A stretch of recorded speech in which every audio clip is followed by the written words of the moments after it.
बिस्मिल्लाहिर्रहमानिर्रहीम। अस्सलाम वालेकुम नाज़रीन, मैं अहमद फ़वाद हूँ। आप यूट्यूब चैनल देख रहे हैं। नाज़रीन, आज 30 सितंबर है और दिन है सोमवार का। सुप्रीम कोर्ट ऑफ पाकिस्तान में मैं इस वक्त मौजूद हूँ और दो बड़ी ब्रेकिंग न्यूज़ हैं जो मैंने आपके साथ शेयर करनी है। सबसे पहली और बड़ी ब्रेकिंग न्यूज़ तो ये है कि इलेक्शन ट्रिब्यूनल पर महफूज फ़ैसला सुना दिया गया है। इलेक्शन ट्रिब्यूनल बहाल हो गए हैं और चीफ़ जस्टिस कादी फ़ैज़ ईसा साहब की जानिब से ये फ़ैसला सुनाया गया है, लेकिन ये अधूरा फ़ैसला सुनाया गया है। कुछ डिटेल्स आपके साथ में शेयर करूँगा। और दूसरे नंबर पर नाज़रीन, जस्टिस मुनीब अख्तर जो हैं वो चीफ़ जस्टिस कादी फ़ैज़ ईसा साहब के बनाए गए उस 5 रुकनी बेंच में नहीं बैठ रहे जो कि आज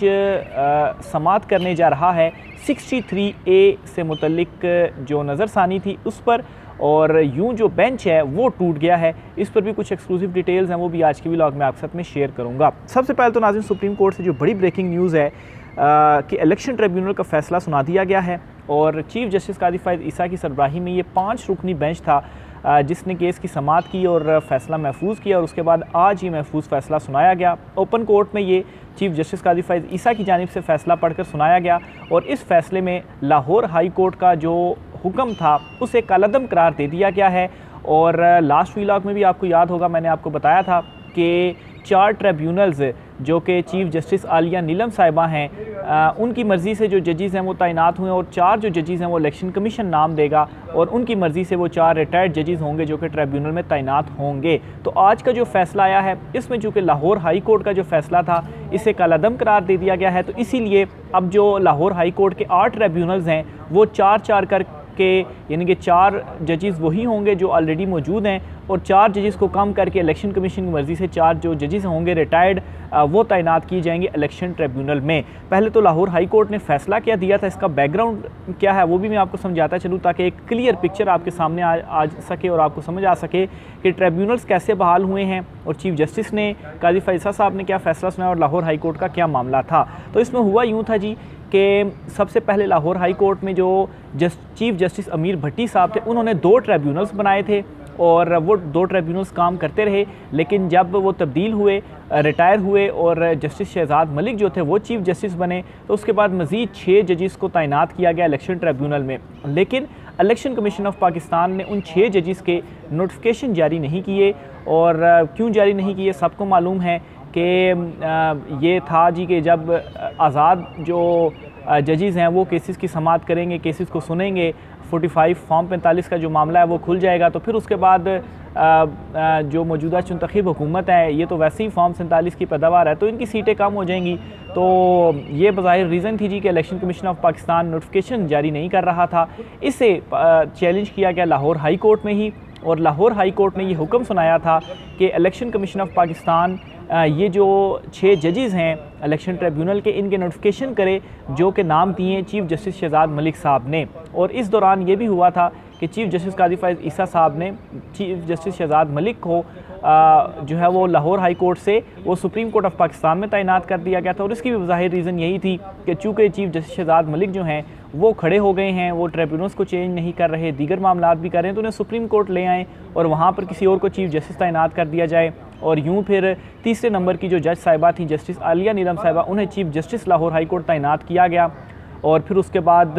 बज़ाहिर अपने मकसद में भी हुकूमत जो थी वो इस तरह से भी कामयाब हुई कि आप देखें 2 ट्रिब्यूनल्स तो पहले से ही तैनात थे और 2 ट्रिब्यूनल्स जस्टिस आयशा मलिक साहिबा की मर्ज़ी से जो वो नाम देंगी और उसके बाद 4 जो ट्रिब्यूनल्स हैं वो इलेक्शन कमीशन की मर्ज़ी से होंगे। बहरहाल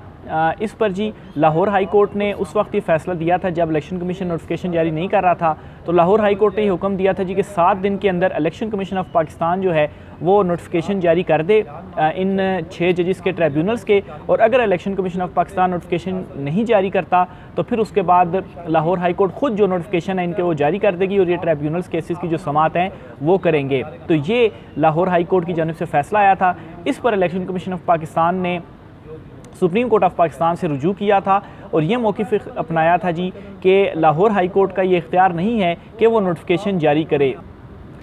तो इस पर सुप्रीम कोर्ट ऑफ पाकिस्तान का 5 रुकनी लार्जर बेंच बैठा और आज चीफ़ जस्टिस कादी फ़ैज़ ईसा साहब ने फ़ैसला सुना दिया। लेकिन ये जो फ़ैसला है ये अधूरा है। अधूरा कैसे है कि असल इसमें सवाल ये था कि आखिर ट्रिब्यूनल्स तैनात करने का जो इख्तियार है वो किसका है और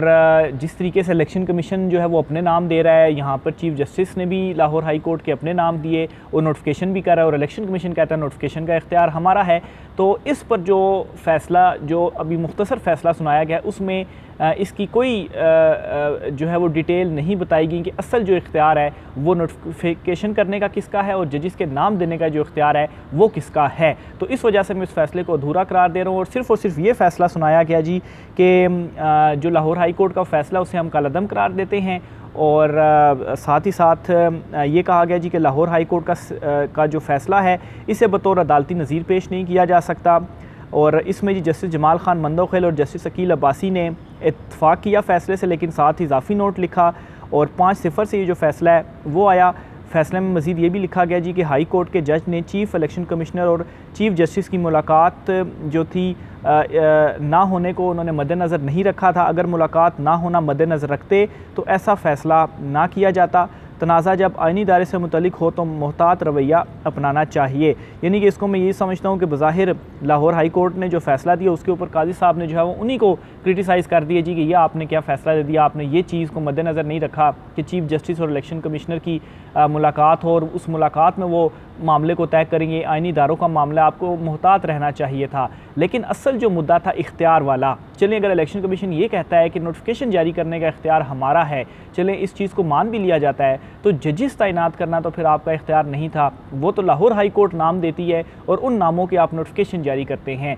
तो ये जो चीफ़ जस्टिस काजी फ़ैज़ल साहब की जानिब से ये शॉर्ट आर्डर आया है, इसमें इस इख्तियार से रिलेटेड कोई भी बात नहीं लिखी गई कि आखिर ये इख्तियार किसका है। और चूँकि मामला अब इस तरह से सॉल्व भी हो गया था कि चीफ़ जस्टिस आलिया नीलम साहिबा ने मुलाकात करके 4-4 का मामला डिसाइड हो गया था, तो इस वजह से भी इसको जो है वो शायद इतना ज़्यादा हाईलाइट नहीं किया जा रहा, क्योंकि चीफ़ जस्टिस और इलेक्शन कमिश्नर राज़ी हो गए हैं तो फिर जो है वो फ़ैसले को क्या करना। और लेकिन स्टिल जो असल मामला था इख्तियार वाला उसको एड्रेस इस फ़ैसले के अंदर नहीं किया गया। बहरहाल एटलीस्ट इतना हो गया है कि पंजाब के इलेक्शन ट्रिब्यूनल्स बहाल हो गए हैं और आप ये कह सकते हैं कि अगर फुल नहीं भी तो एटलीस्ट 50% जो ट्रिब्यूनल्स हैं अगर वो भी आईन कानून के मुताबिक काम करके और जो फ़ैसले हैं वो फार्म 45 वाले सुनाते हैं तो हुकूमत की नशिस्तें कम होंगी ही होंगी। बाकी जो 4 रिटायर्ड जजेस लगाएंगे उनके हवाले से ये तासुर है कि इलेक्शन कमीशन को इस तरह के कंप्रोमाइज़्ड शायद रिटायर्ड जजेस को लगाए कि जो इस हुकूमत को सहूलतकारी बज़ाहिर इलेक्शन कमीशन और इवन के चीफ़ जस्टिस काजी फ़ैज़ल ईसा ज़ाहिर जो है वो कर रहे हैं, तो वो जजेस भी इस मामले में उनका साथ देंगे। तो ये जी आज पहली बड़ी ब्रेकिंग न्यूज़ थी जो कि सुप्रीम कोर्ट ऑफ पाकिस्तान से आज सुबह ही जो है वो जारी हुई है। दूसरे नंबर पर जी आज 11:30 बजे, अभी जब मैं व्लॉग रिकॉर्ड कर रहा हूँ तो अभी है टाइम 2-1 घंटे हैं, लेकिन 11:30 बजे 5 रुकनी लार्जर बेंच बैठेगा और ये लार्जर बेंच होगा चीफ़ जस्टिस काजी फ़ैज़ल ईसा साहब की सरबराही में 5 रुकनी, और ये नज़रसानी की पर समात करेगा 63A के मामले पर। 63A का मामला क्या था और जस्टिस मुनीब अख्तर जो हैं वो क्यों इस बेंच में नहीं बैठेंगे, ये आज ज़राए से जो इतलात हैं वो सुप्रीम कोर्ट से सामने आ रही हैं। बहरहाल 63A में ये था जी कि उसकी तशरीह की गई थी और उसमें ये बताया गया था कि अगर कोई भी MNA जो है या पार्लियामेंट का अरकान पार्लियामेंट जो हैं अगर वो पार्टी पॉलिसी के अगेंस्ट वोट डालते हैं तो उनका वोट काउंट नहीं होगा और ना ही उनका और उनकी जो नाअहली है वो भी हो जाएगी। इसके अगेंस्ट जो नज़रसानी थी वो दायर की गई थी। अब इस नज़रसानी को पहले जो बेंच बनाया गया था वो तो जस्टिस मंसूर अली शाह साहब की सरबराही में था, लेकिन फिर जब सदारती ऑर्डीनेंस आया और उसके बाद काजी फ़ैज़ल ईसा साहब ने जो कमेटी की तश्कील नौ की, इसमें जस्टिस मुनीब अख्तर साहब को निकाल कर जस्टिस अमीनुद्दीन खान साहब को शामिल किया गया, तो इसमें क्या हुआ, काजी साहब ने बेंच भी चेंज कर दिया और 22 महीने के बाद ये जो नज़रसानी है इसे समात के लिए मुकर्रर किया गया। तो ये आज खुद एक सवाल भी है कि 22 महीने के बाद क्यों इसको मुकर्रर किया गया और चीफ़ जस्टिस काजी फ़ैज़ल ईसा ने अपने पूरे टेन्योर में इसको समात के लिए मुकर्रर नहीं किया और बिल्कुल आखिर में आकर उस टाइम पर इसे समात के लिए मुकर्रर किया जब हुकूमत जो है वो एक आइनी तरमीम करने जा रही है, जुडिशल पैकेज लाने जा रही है, आइनी अदालतें बनाने जा रही हैं और उसमें चीफ़ जस्टिस काजी फ़ैज़ल ईसा साहब को एक्सटेंशन देने या आइनी अदालत में चीफ़ जस्टिस लगाने का जो प्लान है वो सामने आ रहा है। और आइनी अदालत बनाने से क्या होगा कि सुप्रीम कोर्ट ऑफ पाकिस्तान के जो इख्तियारात हैं वो सारे उस आइनी अदालत में चले जाएंगे और ये एक सिविल कोर्ट ही रह जाएगी। और यहाँ पर बेशक जस्टिस मंसूर अली शाह साहब चीफ जस्टिस बने तो उनके पास इख्तियार ही नहीं होगा, तो उन्होंने क्या जो केसेस हैं वो सुनने हैं और क्या जो फैसले हैं वो करने हैं। तो इस मौके के ऊपर काजी फ़ायज़ ईसा साहब अचानक से ये कमेटी की तश्कील न करना, सदारती ऑर्डीनेंस के कुछ घंटों के बाद ही ये काम चीफ जस्टिस काजी फ़ायज़ ईसा साहब की जानिब से किया गया और फिर उसके बाद जो है वो ये बेंच बनाया गया और इस बेंच में जो है वो हम ख्याल जजिस को शामिल किया गया मासवाए जस्टिस मुनीब अख्तर साहब के। तो जस्टिस मुनीब अख्तर साहब के अलावा सारे जो जजिस हैं वो हम ख्याल हैं और जस्टिस मुनीब अख्तर साहब को भी ये मालूम है कि ये जो फ़ैसला है वो इस बेंच में बैठें या ना बैठें, इसको उन्होंने रिवर्स करना ही करना है और एटलीस्ट ये बात लाजमी तशरीह में उन्होंने करार देनी है कि जो वोट हैं वो काउंट हो जाएगा, बेशक वो जो MNA है वो नाअहल हो जाए। अब वोट काउंट अगर हो जाएगा तो इसका मतलब क्या होगा कि पाकिस्तान तहरीक इंसाफ के लोगों को अगर ज़बरदस्ती तोड़कर वोट डलवाया जाता है तो हुकूमत जो अपनी 2/3 अक्सरियत है वो इस तरह से पूरी करना चाहती है और इसमें अगर डॉट्स को कनेक्ट किया जाए तो चीफ जस्टिस काजी फ़ायज़ ईसा साहब जो हैं वो बज़ाहिर हुकूमत का साथ भी दे रहे हैं कि आप जो है ये ले मैं आपको ये करके देता हूँ फ़ैसला और आप जो अपने वोट हैं जो नंबर है वो आप मुकम्मल कर लें और नंबर मुकम्मल करने के बाद क्या होगा कि आप जो है वो मुझे तोसी दे दें और फिर उसके बाद मैं वैसे ही गारंटर तो हूँ इस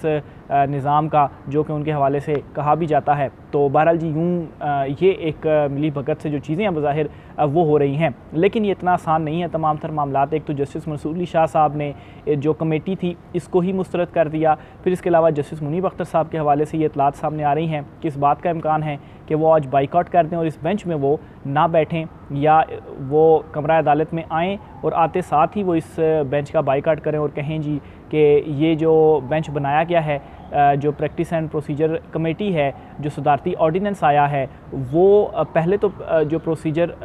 कमेटी थी उससे फुल कोर्ट ने फ़ैसला दिया था, लेकिन अब सदारती ऑर्डीनेंस के ज़रिए कैसे ये तश्कील नौ की जा सकती है। और चीफ जस्टिस काजी फ़ायज़ ईसा साहब खुद ही इकरार दे चुके हैं कि सदारती ऑर्डीनेंस तो हंगामी सूरत हाल में सिर्फ जारी किया जा सकता है, तो अभी कैसे काजी साहब ने उस सदारती ऑर्डीनेंस को माना और बड़ी फुर्ती दिखाते हुए कमेटी की जो तश्कील नौ थी वो कर दी थी। तो ये चीज़ें कहते हुए जस्टिस मुनीब अख्तर साहब जो हैं वो उस बेंच से उठकर चले जाएंगे और यूँ कमेटी के तहत कायम जो बेंचेस हैं उसमें बैठने से इनकार कर देंगे। और जस्टिस मंसूर अली शाह साहब ने तो पहले ही इस कमेटी को मुस्तरद कर दिया है और अगर इस किस्म का कोई फ़ैसला काजी साहब की जानिब से आता है तो इसमें क्या होगा, ना सिर्फ सुप्रीम कोर्ट ऑफ पाकिस्तान में जो जजेस हैं उनकी तरफ से एक जो रिएक्शन है वो आएगा, बल्कि इस मामले के ऊपर पाकिस्तान तहरीक इंसाफ इमरान खान साहब ने भी एक प्लानिंग कर ली हुई है और ज़रा ये बताते हैं कि अगर इस चीज़ में कामयाब हो भी जाते हैं काजी फ़ायज़ ईसा साहब और हुकूमत ये फ़ैसला लेने में कामयाब हो भी जाती है तो पाकिस्तान तहरीक इंसाफ के जो MNAs हैं ऑलरेडी उन्हें सेफ जगहों पर मुंतकिल कर दिया गया है और वो उस सेशन में शामिल ही नहीं होंगे और यूँ पाकिस्तान तहरीक इंसाफ के उन MNAs के ऊपर फिर जो दबाव है वो किस तरीके से डाला जाएगा और कैसे हुकूमत अपनी जो नंबर गेम है वो पूरी करेगी। मौलाना फजल रहमान तो ऑलरेडी खुल कर अब ये बात कर चुके हैं कि वो चीफ जस्टिस काजी फ़ायज़ ईसा साहब को तोसी देने के हक़ में नहीं है, हुकूमत की इस आइनी तरमीम के भी हक़ में नहीं है, बल्कि उन्होंने पाकिस्तान तहरीक इंसाफ के साथ मिलकर एक मुसवदा तैयार करने और हुकूमत को देने का कहा है कि हम मुसवदा देते हैं, इस पर आप आइनी जो तरमीम है वो कर लें। तो यूँ इस फ़ैसले के आने के बावजूद जो नंबर गेम है वो हुकूमत मुकम्मल नहीं कर सकेगी। तो ये जी आज की कुछ आम तरीन तफसीलात हैं, राय का इज़हार कीजिएगा। आज की व्लॉग से इतना ही, इजाज़त दीजिए, अल्लाह हाफ़िज़।